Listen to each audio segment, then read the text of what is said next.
Ya. Hola, buenas tardes, hermanos. En esta ocasión les invito para que continuemos en el Génesis, capítulo 37. Génesis, capítulo 37, y vamos a empezar desde el verso 12 en adelante.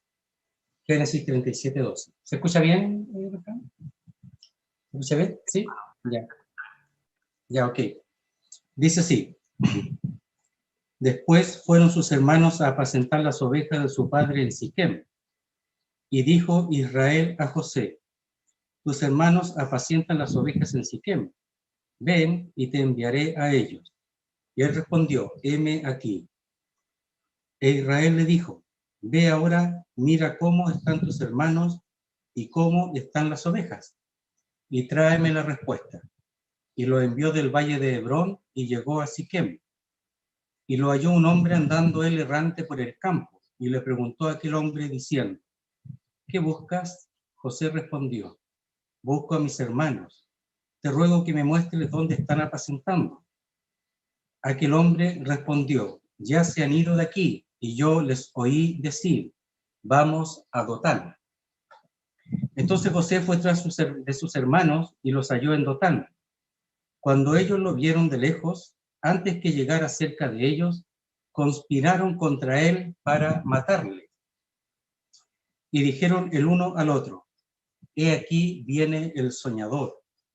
Ahora pues, venid y matémosle, y echémosle en una cisterna, y diremos: alguna mala bestia lo devoró, y veremos qué será de sus sueños. Cuando Rubén oyó esto, lo libró de sus manos y dijo: no lo matemos. Y les dijo Rubén: no derraméis sangre, echadlo en esta cisterna que está en el desierto, y no pongáis mano en él, por librarlo así de sus manos, para hacerlo volver a su padre. Sucedió pues que cuando llegó José a sus hermanos, ellos quitaron a José su túnica, la túnica de colores que tenía sobre sí, y le tomaron y le echaron en la cisterna. Pero la cisterna estaba vacía, no había en ella agua. Y se sentaron a comer pan, y alzando los ojos miraron, y aquí una compañía de ismaelitas que venía de Galaad, y sus camellos traían aromas, bálsamo y mirra, e iban a llevarlo a Egipto. Entonces Judá dijo a sus hermanos: ¿qué provecho hay en que matemos a nuestro hermano y encubramos su muerte? Venid y vendámosle a los ismaelitas, y no sea nuestra mano sobre él, porque él es nuestro hermano, nuestra propia carne. Y sus hermanos convinieron con él, y cuando pasaban los madianitas mercaderes, sacaron ellos a José de la cisterna y le trajeron arriba, y le vendieron a los ismaelitas por 20 piezas de plata, y llevaron a José a Egipto. Después Rubén volvió a la cisterna y no halló a José dentro, y rasgó sus vestidos, y volvió a sus hermanos, y dijo: el joven no parece, y yo, ¿a dónde iré yo? Entonces tomaron ellos la túnica de José y degollaron un cabrito de las cabras, y tiñeron la túnica con la sangre, y enviaron la túnica de colores y la trajeron a su padre, y dijeron: esto hemos hallado, reconoce ahora si es la túnica de tu hijo o no. Y él la reconoció, y dijo: la túnica de mi hijo es, alguna mala bestia lo devoró. José ha sido despedazado. Entonces Jacob rasgó sus vestidos y puso cilicio sobre sus lomos, y guardó luto por su hijo muchos días. Y se levantaron todos sus hijos y todas sus hijas para consolarlo. Mas él no quiso recibir consuelo, y dijo: descenderé enlutado a mi hijo hasta el Seol. Y lo lloró su padre. Y los madianitas lo vendieron en Egipto a Potifar, oficial de Faraón, capitán de la guardia. Leamos un pequeño trozo en el capítulo 42. Dice así: viendo Jacob que en Egipto había alimentos, del verso primero, dijo a sus hijos: ¿por qué os estáis mirando? Y dijo: he aquí yo he oído que hay víveres en Egipto. Descended allá y comprad de allí para nosotros, para que podamos vivir y no muramos. Y descendieron los 10 hermanos de José a comprar trigo en Egipto. Mas Jacob no envió a Benjamín, hermano de José, con sus hermanos, porque dijo, no sea que le acontezca algún desastre. Vinieron los hijos de Israel a comprar entre los que venían, porque había hambre en la tierra de Canaán. Y José era el señor de la tierra, quien le vendía a todo el pueblo de la tierra. Y llegaron los hermanos de José y se inclinaron a él rostro a tierra. Y José, cuando vio a sus hermanos, los conoció, mas hizo como que no los conocía. Y les habló ásperamente y les dijo, ¿de dónde habéis venido? Ellos respondieron, de la tierra de Canaán, para comprar alimentos. José pues conoció a sus hermanos, pero ellos no le conocieron. Entonces se acordó José de los sueños que había tenido acerca de ellos. Y les dijo, espías sois, por verlo descubierto del país habéis venido. Ellos le respondieron, no, señor nuestro, sino que tus siervos han venido a comprar alimentos. Todos nosotros somos hijos de un varón, somos hombres honrados. Tus siervos nunca fueron espías. Pero José les dijo, no, para verlo descubierto del país habéis venido. Y ellos respondieron, tus siervos somos 12 hermanos, hijos de un varón en la tierra de Canaán. Y aquí el menor está hoy con nuestro padre, y otro no parece. Y José les dijo, eso es lo que os he dicho, afirmando que sois espías. En esto seréis probados. Vive Faraón que no saldréis de aquí, sino cuando vuestro hermano menor viniere aquí. Enviad a uno de vosotros y traiga a vuestro hermano, y vosotros quedad presos, y vuestras palabras serán probadas, si hay verdad en vosotros. Y si no, vive Faraón que sois espías. Entonces los puso juntos en la cárcel por 3 días.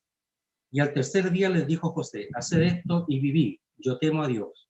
Si sois hombres honrados, quede preso en la casa de vuestra cárcel uno de vuestros hermanos, y vosotros id y llevad el alimento para el hambre de vuestra casa. Pero traeréis a vuestro hermano menor, y serán verificadas vuestras palabras, y no moriréis. Y ellos lo hicieron así. Y decían el uno al otro, verdaderamente hemos pecado contra nuestro hermano, pues vimos la angustia de su alma cuando nos rogaba, y no le escuchamos. Por eso ha venido sobre nosotros esta angustia. Entonces Rubén le respondió diciendo, no os hablé yo y dije, no pequéis contra el joven y no escuchasteis. He aquí también se nos demanda su sangre. Pero ellos no sabían que los entendía José, porque había intérprete entre ellos. Y se apartó José de ellos y lloró. Después volvió a ellos y les habló, y tomó de entre ellos a Simeón y lo aprisionó a vista de ellos.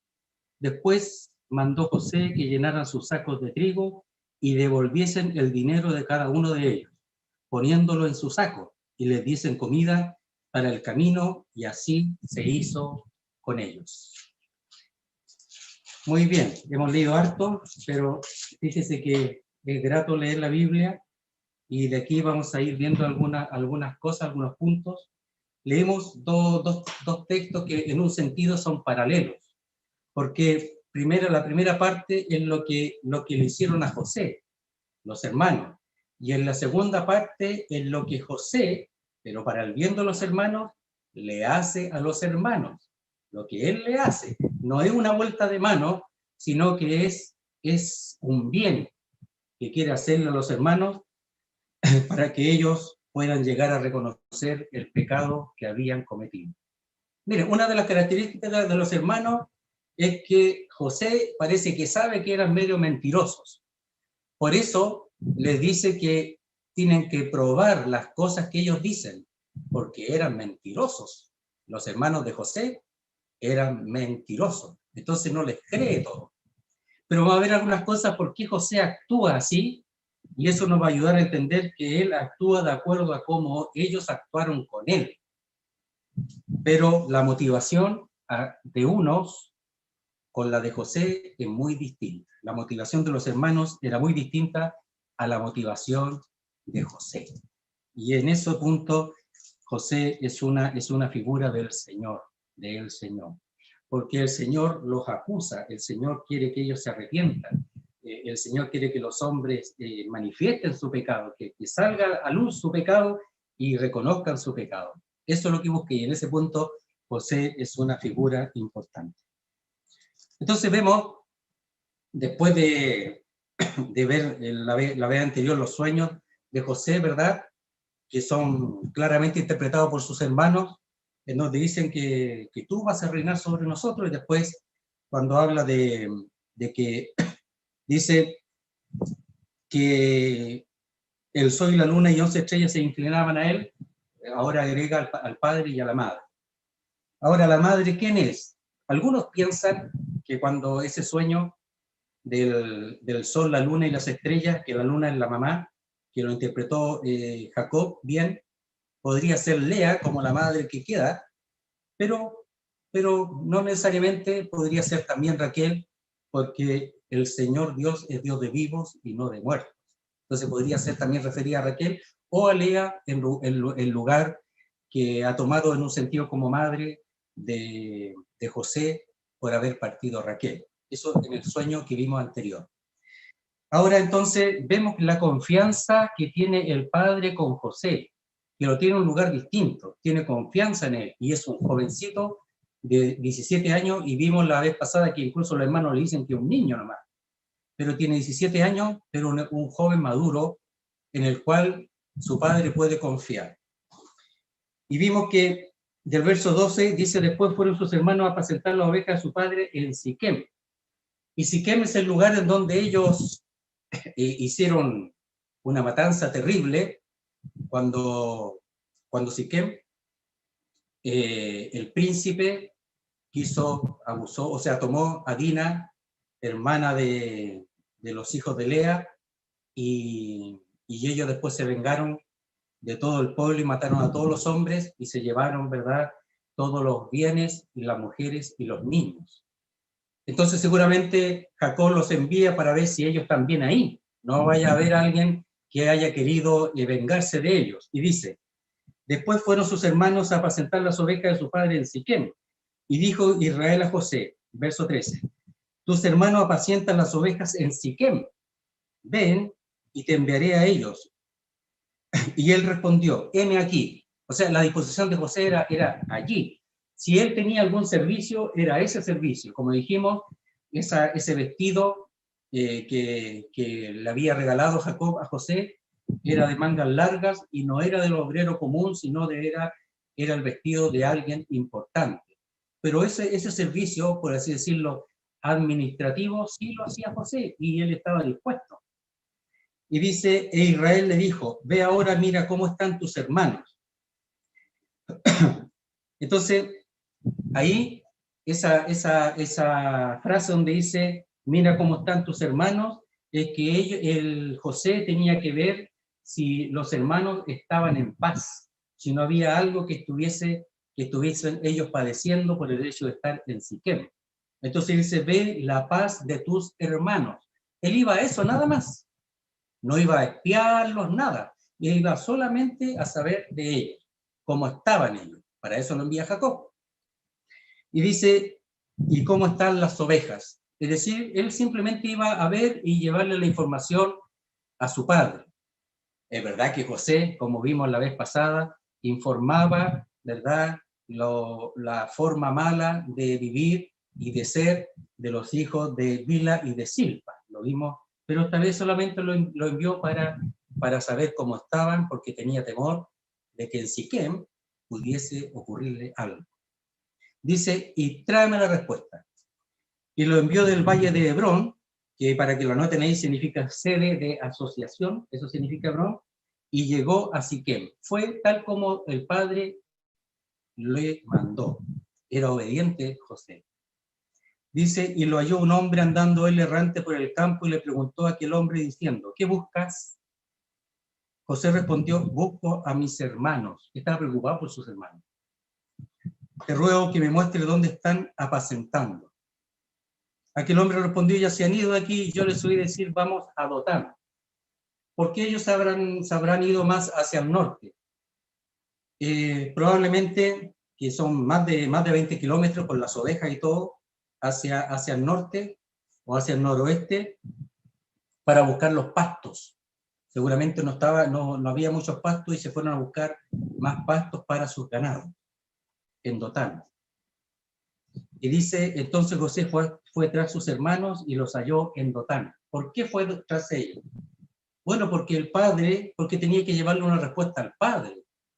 No era una cosa de él, era una cosa del padre, de Jacob.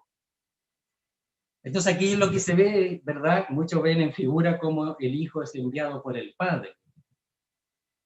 Y también podemos ver después allí en la parábola de los labradores malvados, que Dios envía unos siervos y son tratados mal, otros matados, después envían al hijo y el hijo es muerto porque ellos dicen aquí está el heredero. Y figura un poquito lo que sucede ahora. Dice, cuando ellos lo vieron de lejos, ¿quiénes? Los hermanos de José. Cuando ellos lo vieron de lejos, antes que llegara cerca de ellos, conspiraron contra él para matarle. Entonces, en realidad José era la víctima de los hermanos. Los hermanos veían una distinción, que él era distinguido con ese vestido como alguien superior. Y realmente Jacob lo tenía en esa mira. Por eso es figura del hijo, que va donde los hermanos, es decir, a los suyos vino, los suyos no le recibieron, los judíos, sino que lo rechazaron, y cuando envía el hijo conspiran para matarle, que es la figura que aparece en la parábola de los labradores malvados, que ven que es el hijo heredero y lo matan. Pero el padre sabía eso, pero Jacob no, pero Dios sí lo sabía con respecto a su hijo. Entonces dice, conspiraron contra él para... O sea, estaban todos de acuerdo, me imagino que todos. Después aparece Rubén y Judá defendiendo, pero ¿por qué ellos no dijeron nada allí?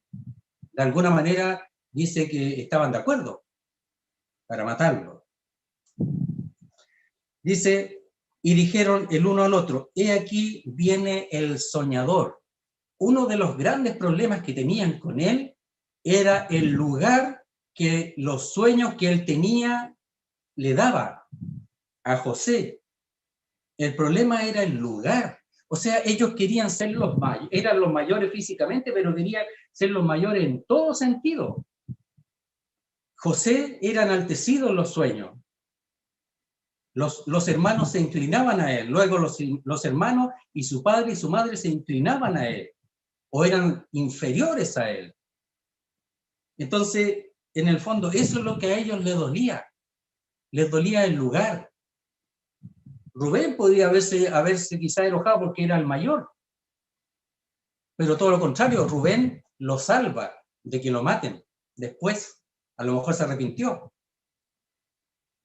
Y cuando dice, aquí viene el soñador, ese término significa el señor de los sueños.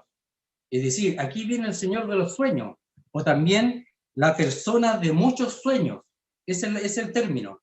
Entonces aquí viene el hombre de los sueños, el señor de los sueños, la persona de muchos sueños. Aquí viene. Y el problema no eran los sueños, sino la interpretación, lo que ellos significaban. Eso es lo que le dolía a ellos. Que el niño fuera superior a ellos, o tomar un lugar superior. Dice, ahora puedes venir y matémosle y echémosle en una cisterna y diremos. Aquí no dice quién dice eso. Entonces, cuando habla de esa manera, significa que estaban todos de acuerdo en ese momento. Porque dice, venid y matémosle y echémosle en una cisterna y diremos, alguna mala bestia lo devoró y veremos qué será de sus sueños. Era una conspiración y era también una mentira. Ellos querían efectuar ese homicidio, pero no quedar como culpables del homicidio, sino escapar de la responsabilidad. Eran mentirosos, eran malvados también, los hermanos. ¿Cómo sería el corazón de esos si era su hermano, uno de los menores? Y ellos querían matarlo, simplemente quitarle la vida a su hermano. Dice, cuando Rubén oyó esto, lo libró de sus manos y dijo, Rubén aparentemente que probablemente al principio estaba de acuerdo, ahora cambió de opinión. Y dice, no lo matemos. Y les dijo Rubén, no derraméis sangre, echadlo en esta cisterna que está en el desierto y no pongáis manos en él, por librarlo así de sus manos para hacerlo volver a su padre. O sea, Rubén también lo hubiera matado, yo pienso que también quería matarlo, pero Rubén pensó en su padre. Y él, siendo el hermano mayor, quizás pensó que tenía también la responsabilidad de devolver a su hermano a su padre. Eso era, parece, lo único que lo motivaba. Pero no era el hecho de que era su hermano. No era eso. Él tenía temor de su padre, de que a su padre le aconteciera algo, de que su padre se doliera con esto. Pero no era otra motivación. No era porque era su hermano. Entonces aquí vemos la maldad de los hermanos, la maldad, la forma, y cómo conspiraban, y cómo ellos, las motivaciones que lo llevaban eran otras, y no la de ver a José como su hermano. Y dice, sucedió pues que cuando llegó José a sus hermanos, ellos quitaron a José su túnica, o sea, hicieron tal cual como pensaron. No cambiaron, tenían tiempo para cambiar, y no cambiaron. Mientras él venía, tenían tiempo para cambiar, y no cambiaron. Dice, y le tomaron y le echaron la cisterna, tal como habían pensado. O sea, hicieron tal como habían considerado, como habían conspirado con José. Lo del Señor fue algo calculado por los hombres. La diferencia también es que los hombres no sabían que Dios estaba atrás todo ese plan, esa planificación de que su hijo fuese la víctima que al final iba a ser el redentor de ese mismo pueblo que no le reconoció. Dios estaba atrás de todo eso. Y saben, en un momento José también, siendo la víctima, se da cuenta de que Dios estaba atrás de todo esto. Y dice, y le tomaron y le echaron la cisterna, pero la cisterna estaba vacía, no había en ella agua. Entonces le echaron en ese pozo, ya que estaba seco. Y mire el verso 25. Y se sentaron a comer pan. No tenía ningún remordimiento, no tenía ningún sentir en cuanto a su hermano. Después vamos a ver lo que leímos, después vamos a ver lo que había en José, qué estaba pasando con José en ese momento, que ellos mismos lo relatan. Dice, se sentaron a comer pan. ¿Cómo ellos podían comer con quietud, tranquilidad, si tenían a su hermano en la cisterna, un joven, que en ese momento estaba gritando, estaba pidiendo por su vida, y ellos no tenían ninguna intención de cambiar sus planes, porque querían deshacerse de aquel que se presentaba en sus sueños como superior a ellos. ¿Saben qué? Esto muestra un poquito la parte del Señor. El Señor, nosotros somos pecadores. Los que hemos creído somos hijos de Dios. Y Él nos llama hermanos. Y en eso Él nos muestra una superioridad. Él es Dios, por supuesto. Pero Él ama estar con los hermanos. Y le dice, cuánto anhelo a los discípulos comer este pan o tomar esta copa con vosotros en el reino que iba a venir. O sea, Él quería estar con ellos. Él los miraba como hermanos y quería estar en comunión con sus hermanos. Pero aquí ellos no. Ellos no. José después responde de una manera muy distinta. Dice, y se sentaron a comer pan y alzando los ojos miraron. Y aquí una compañía de ismaelitas que venía de Galaad. Y aquí se ve la mano de Dios porque ellos querían matarlo, simplemente querían matarlo. Y esa túnica de colores, mancharla con sangre de una bestia, de un animal, y llevársela a su padre. Querían realmente matarlo. Y aquí se ve la luz, cómo Dios guarda a su hijo aquí. Aunque en realidad aquí expresa la humillación máxima del Señor, la muerte del Señor y la vida que después se manifiesta en toda la historia de José. José no murió. Es como Isaac, que fue ofrecido como ofrenda, pero Dios no permitió que Abraham, su padre, enterrase el cuchillo en su hijo, sino que le proveyó de un carnero, un sustituto. Y aquí igual, pero José no murió literalmente, pero es como si hubiera muerto, en la humillación máxima. Y dice, y aquí, verso 25, una compañía de ismaelitas que venía de Galaad y sus camellos traían aromas, bálsamos, etcétera, iban a Egipto. Entonces, aquí dice, entonces Judá dijo a sus hermanos, que también sentía cierta cosa que no, como que pensaba un poco en su padre también, para que no mataran a José. Porque querían matarlo, o sea, simplemente querían matarlo, si él fue librado por Dios, a través de Rubén, a través de Judá, pero ellos querían realmente matarlo. Dice, entonces Judá dijo a sus hermanos, ¿qué provecho hay en que matemos a nuestro hermano y encubramos su muerte? O sea, como diciendo, como si fuera un animal. Nunca dijo, oye, ¿cómo se le ocurre que matemos a nuestro hermano? Nunca dijo así. Miren la forma. ¿Qué provecho hay en que matemos a nuestro hermano? O sea, podría matarlo, ¿no? Pero ¿qué provecho hay? Saquémosle provecho, vendámoslo. O sea, él estaba pensando en el provecho para librarlo, no sé. Puede que sí, puede que no. Pero la forma en que la dice, nadie suplicó por la vida de su hermano. Nadie suplicó por la vida de su hermano, nadie. Imagínense, y estamos hablando de los príncipes, ¿verdad? De los príncipes, que son los 12 príncipes que salieron de Judá, que son las cabezas de las tribus, que luego que conforman el pueblo de Israel, imagínense. Entonces Dios muestra en todo esto, y en el capítulo 88 con mayor razón, pero después se va a ver eso, toda la realidad de la naturaleza humana, cómo es el hombre, y cómo Dios en su soberanía y en su propósito, aún así pasan a ser ellos el pueblo escogido de Dios. Pero aquí vemos la naturaleza de nuestros padres, de los padres en un sentido del pueblo de Israel. Imagínense el corazón que tenía. Entonces aquí lo manifiesta de manera muy clara, de manera muy expresiva, para que nos demos cuenta de lo que ellos eran, en sus corazones. Y dice, venid y vendámosle a los ismaelitas, y no sea nuestra mano sobre él, porque él es nuestro hermano, nuestra propia carne, y sus hermanos convinieron con él. Y cuando pasaban los madianitas, que los madianitas y los ismaelitas eran hermanos. ¿Por qué? Porque Ismael era hijo de Abraham, y los madianitas también eran hijos de Abraham, pero a través de Setura, la mujer que tuvo después que murió Sara. Entonces, Ismael y Madián eran hermanastros.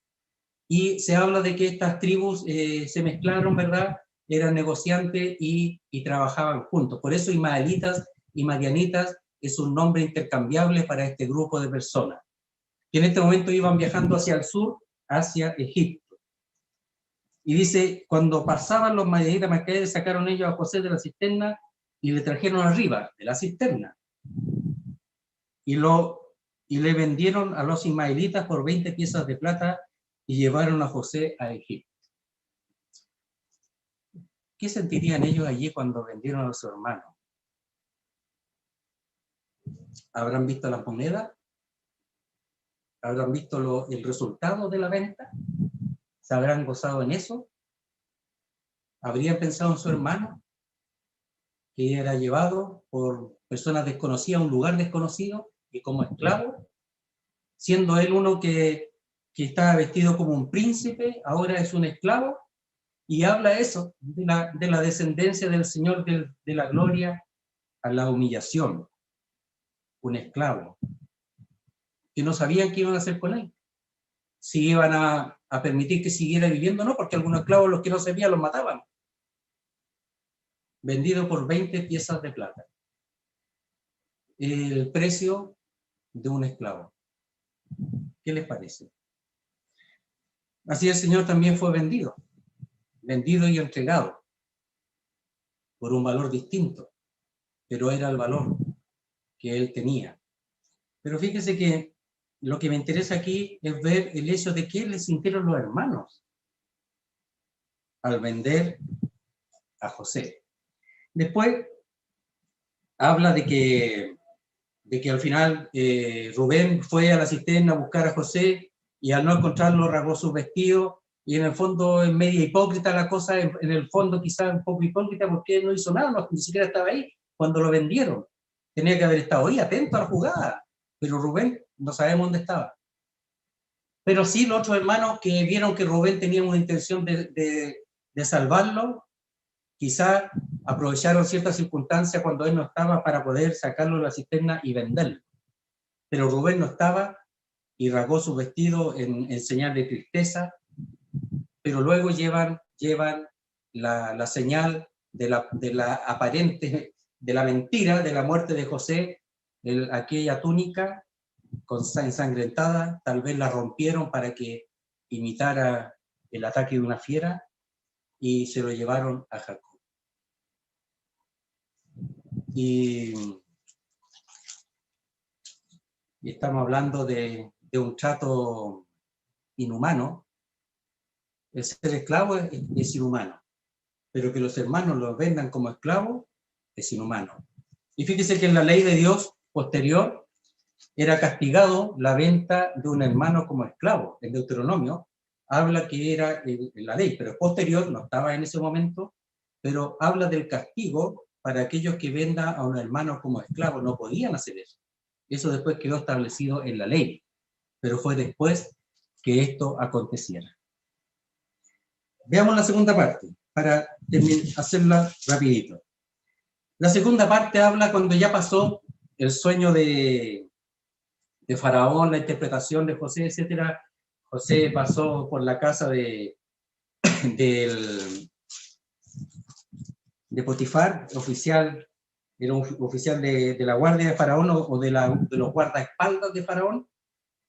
Y luego, bueno, hubo allí una otra conspiración que fue de la mujer de Potifar en contra de José, y estuvo en la cárcel, y después estuvo 2 años en la cárcel, y después fue elevado. Y en este momento José fue elevado por 2 cosas. No solamente porque interpretó el sueño de Faraón, sino que después por la explicación de lo que tenía que hacer Faraón, esa sabiduría que él tenía para administrar las cosas, que nos hace falta a muchos de nosotros, somos medio desordenados. Era tan ordenado José, tan ordenado, y Dios lo bendijo por eso a él, y todo lo que tocaba su mano, todo lo que hacía su mano, Dios lo bendecía, porque Dios estaba con él. Pero no solo por interpretar el sueño, que algunos dicen que el sueño de Faraón no era tan difícil, pero que Dios hizo que los otros sabios de Egipto no tuvieran claridad, algunos piensan eso, y permitió que José lo interpretara. Pero lo que permitió que José tuviese un lugar tan preeminente en Egipto fue su sabiduría en cuanto a lo que había que hacer después. El poner una persona que tuviese capacidad para ordenar, para organizar, que tuviese capacidad con los números en los 7 años de abundancia, para que después no faltasen los 7 años de escasez. Y aquí es donde vamos a ver ahora, ya han pasado alrededor de 2 años de escasez, más o menos, y sumando la edad de José, José tendría alrededor de 40 años aquí, 39 o 40 años. Y dice que viendo Jacob, verso primero capítulo 41, vamos a verlo rápido, dice, viendo Jacob que en Egipto había alimentos, dijo a sus hijos, ¿por qué os estáis mirando? Y dijo, he aquí yo he oído que hay víveres en Egipto, descended allá y comprad de allí para nosotros, para que podamos vivir y no muramos. Dios permitió todo esto para que sacar de alguna manera al pueblo que se estaba formando en Israel hacia Egipto. Y aparentemente lo hace para guardar a este pueblo en Egipto y sacarlo de Canaán, de todas las costumbres de Canaán, de toda la inmoralidad de Canaán. Porque a Abraham le dice que tenía que de alguna manera estar el pueblo de Israel en Egipto hasta que aumentase la maldad del amorreo, del cananeo. Entonces tenía que aumentar, y cuando aumentara, Israel iba a ser llevado al pueblo, a la tierra prometida, y tenía que sacar a las naciones con la ayuda de Dios que moraban en la tierra que Dios le está dando a Israel. Y aquí comienza esta parte, que en el fondo es la providencia de Dios que permite al final que Jacob y los hermanos vayan y moren en Gerar, en Egipto. Entonces dice, está ya empezando el problema del hambre, han pasado unos años, 2 años tal vez de hambre, y se termina la comida en donde está Jacob. Y manda a los hermanos a Egipto para que vayan y compren comida, porque él ha oído que hay comida allí. Y dice, verso 4, dice, mas Jacob no envió a Benjamín, hermano de José, con sus hermanos, porque dijo, no sea que le acontezca algún desastre. Jacob tuvo 2 hijos de Raquel, José y Benjamín. Ya había perdido uno, aparentemente. Según él, ya que no aparecía, habría muerto, devorado por alguna bestia. Pero tenía Benjamín, y guarda a Benjamín, y envía a los 10 hermanos. Porque Jacob no quiere perderlo, y es el único recuerdo que tiene en un sentido de su amada Raquel. Y dice, vinieron los hijos de Israel a comprar entre los que venían porque había hambre en la tierra de Canaán. Y José era el señor de la tierra. Se empieza a cumplir lo que él había soñado. Era el señor de la tierra. El primero era Faraón, pero el que tenía el control de todo, al que tenían que dirigirse, no era Faraón, sino a José. José era el que tenía la capacidad de administrar y de gobernar. Y dice, quien le vendía a todo el pueblo de la tierra, y llegaron los hermanos de José y se inclinaron a él rostro a tierra. Sin conocer a José, ya habían pasado 23 años, más o menos, porque a los 17 años fue cuando lo vendieron a los ismaelitas o madianitas. Ya han pasado más de 20 años, 23 años aproximadamente, y no lo conoce. Y además con la vestidura y con esas cosas que usan los egipcios, ¿verdad? Las pinturas y todo eso que usan, los egipcios no le reconocieron, pero José sí los conoció. Y se inclinaron ante José. Ellos no sabían eso, pero no lo conocían. En realidad, muchas veces ahora hay algunos que procuran darle alguna importancia a los sueños, pero los sueños no tienen importancia. Pero la Biblia sí. ¿Por qué? Porque en el Oriente, los babilonios, por ejemplo, los asirios, ellos le daban importancia a los sueños. Entonces los sueños en general tenían una gran importancia y tenían su interpretación. Y Dios usa exactamente lo que se usa en el momento, pero lo usa con José proféticamente para llevar a cabo lo que él ya ha dado a conocer especialmente a Abraham. Pero aquí los sueños de José se van cumpliendo. Dice, y José cuando vio a sus hermanos, los conoció, mas hizo como que no los conocía y les habló ásperamente y les dijo, ¿de dónde habéis venido? Él sabía de dónde venían. Ellos respondieron, de la tierra de Canaán para comprar alimento. José pues conoció a sus hermanos, pero ellos no le conocieron. Lo repite para que sepan cómo está la situación. José los conoce, pero ellos no a José. Entonces se acordó José de los sueños que había tenido acerca de ellos y les dijo, espías sois. Por verlo descubierto del país habéis venido. ¿Por qué le dice que son espías? ¿Saben? Hay algunos que enseñan, y me parece bien, ¿eh? Porque uno dice, bueno, ¿por qué le dice que son espías? ¿Por qué saca ese argumento? Porque él se recuerda de lo que pasó cuando él fue a ver a sus hermanos para llevar a su padre la información de que ellos estuvieran bien, o si tenían algún problema, y cómo estaba el rebaño o las ovejas. Y seguramente los hermanos lo miraban a él como uno que venía a espiarlo a ellos. Veían al hermano, a José, como un espía. Entonces José ahora les vuelve la mano para que ellos despierten, para que se den cuenta de lo que hicieron, porque hasta el día de hoy ellos no están arrepentidos. ¿Saben que el pueblo de Israel, en figura aquí, el pueblo de Israel ha desconocido a Jesucristo como el Hijo de Dios, ha desconocido a Jesucristo como el Mesías, lo ha desconocido, lo echó. Lo crucificaron y lo echó. Ándate de aquí, mentiroso, falso. Tú dices que eres hijo de Dios y no eres hijo de Dios. Y lo echaron. Al Señor lo echaron los judíos. Lo mismo que hicieron los hermanos con José. Pero cuando venga el Señor, en su segunda venida a la tierra, lo van a reconocer. Y dice que lamentarán con él por él como hijo unigénito. Van a lamentar. ¿Por qué lo van a reconocer? Y van a decir, es él era el Mesías. Y nosotros lo echamos, nosotros lo matamos. Y eso es lo que está haciendo José. ¿Qué está haciendo? Que ellos se den cuenta de lo que hicieron con él, pero no para acusarlo, sino para que ellos se arrepientan, para que se vuelvan de su pecado. Entonces dice, espía soy, para que se recuerden lo que hicieron con su hermano. Miren, a ver si alcanzamos, dice,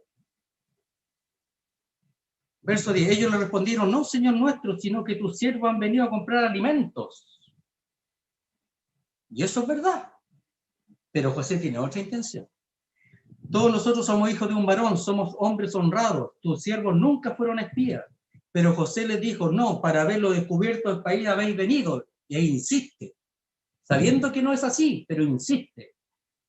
Y dice, y ellos respondieron, tus siervos somos 2 hermanos, hijos de un varón en la tierra de Canaán. Y aquí el menor está ahí con nuestro padre y otro no parece. No dijeron al otro, nosotros lo vendimos. No dijeron eso. No dijimos el otro, nosotros en realidad a nuestro padre le dijimos que una bestia lo había matado, pero en realidad lo vendimos. Y estamos tan dolidos de haber hecho eso, nada. O sea, hasta el día de hoy, que han pasado más de 20 años, no tienen ninguna pizca de arrepentimiento, nada. Nada. ¿Y qué tiene que pasar que se arrepientan? Lo que hace José, pero tiene que José manifestarse. Así como el Señor se va a manifestar al pueblo de Israel, José tiene que en un momento manifestarse para que se den cuenta de lo que hicieron.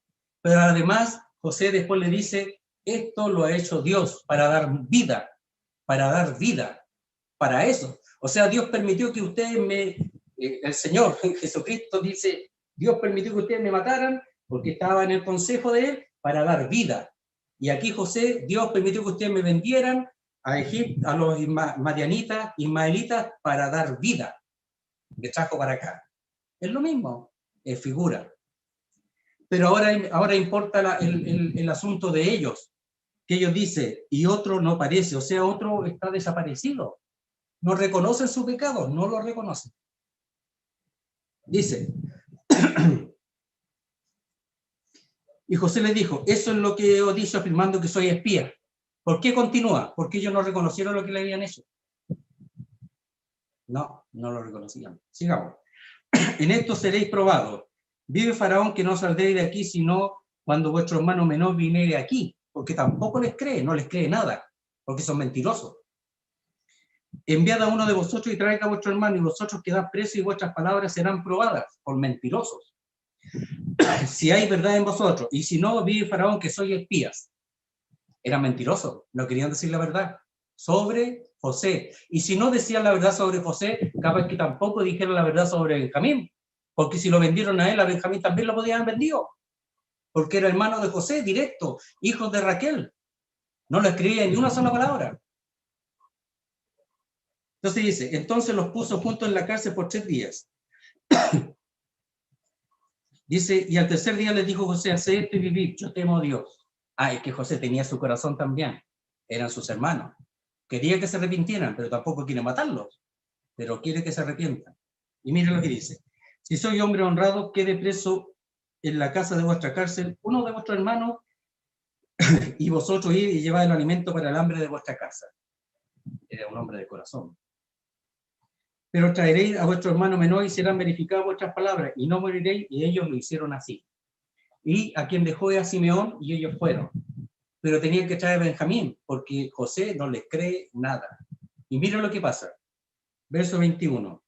Y decían el uno al otro, verdaderamente hemos pecado contra nuestro hermano.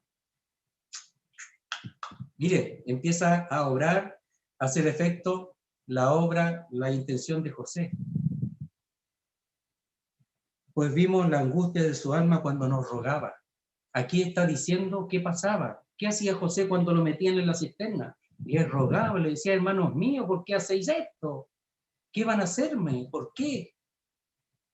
Yo soy vuestro hermano. Y les rogaba, y cuando estaban sentados a la mesa comiendo, seguramente José seguía rogándole que lo sacaran de ahí. ¿Qué pretendían hacer? ¿Cómo podían hacer eso? Pensaba en vuestro padre, en mi padre, no sé, pero le rogaba y ahora se están acordando. Se habían olvidado de José. No aparece, no tenemos idea dónde está. Ahora empiezan a recordarse, empieza a operar. ¿Qué cosa? La obra del recuerdo que José permite y procura para que ellos se arrepientan. Y mire, dice, pues vimos la angustia de su alma cuando nos rogaba y no le escuchamos.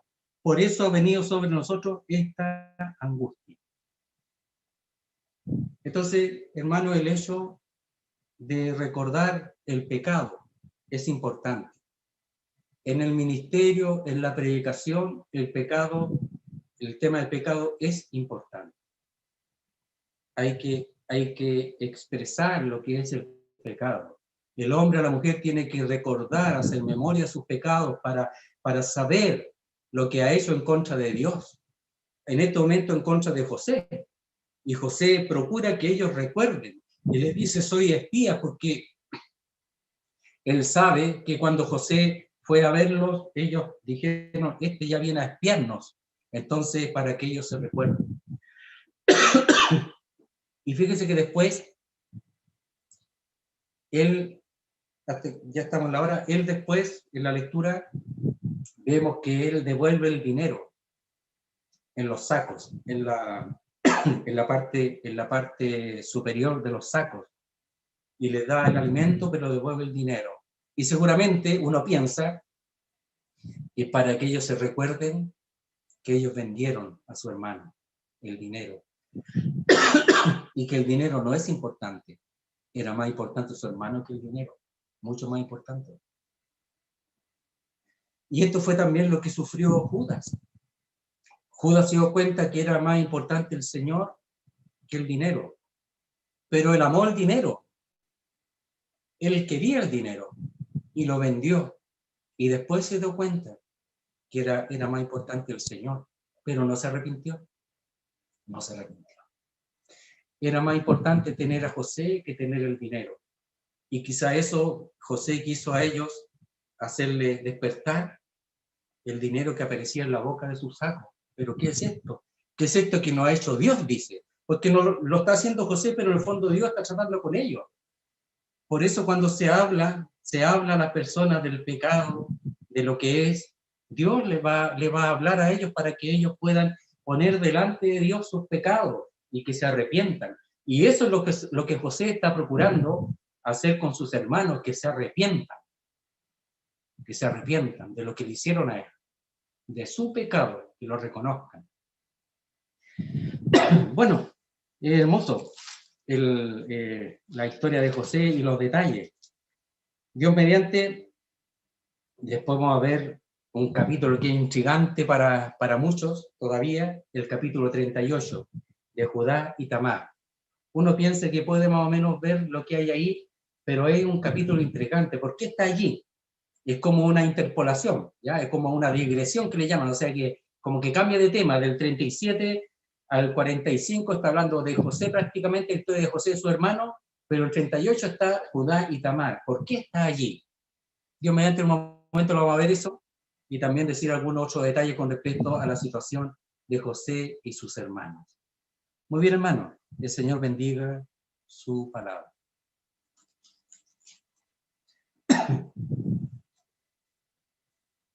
Hermanos, por favor. ¿No se escucha bien? ¿Orar? ¿Oramos? ¿Quién puede orar, hermano, por favor? Sí. Ahí sí, que no se escuchaba bien. Vamos a orar. Nuestro Dios, nuestro Padre, queremos darte las gracias por tu palabra. Pensamos en José, en la Biblia, tantos capítulos que ocupa, tantos detalles que hay. Y nos vemos que es una excelente figura del Señor en algunos puntos. Sabemos que los tipos no son, no significa que todos los detalles tienen que ver exactamente con el antitipo, que es en este caso el Señor. Pero hay muchas cosas que sí aparecen.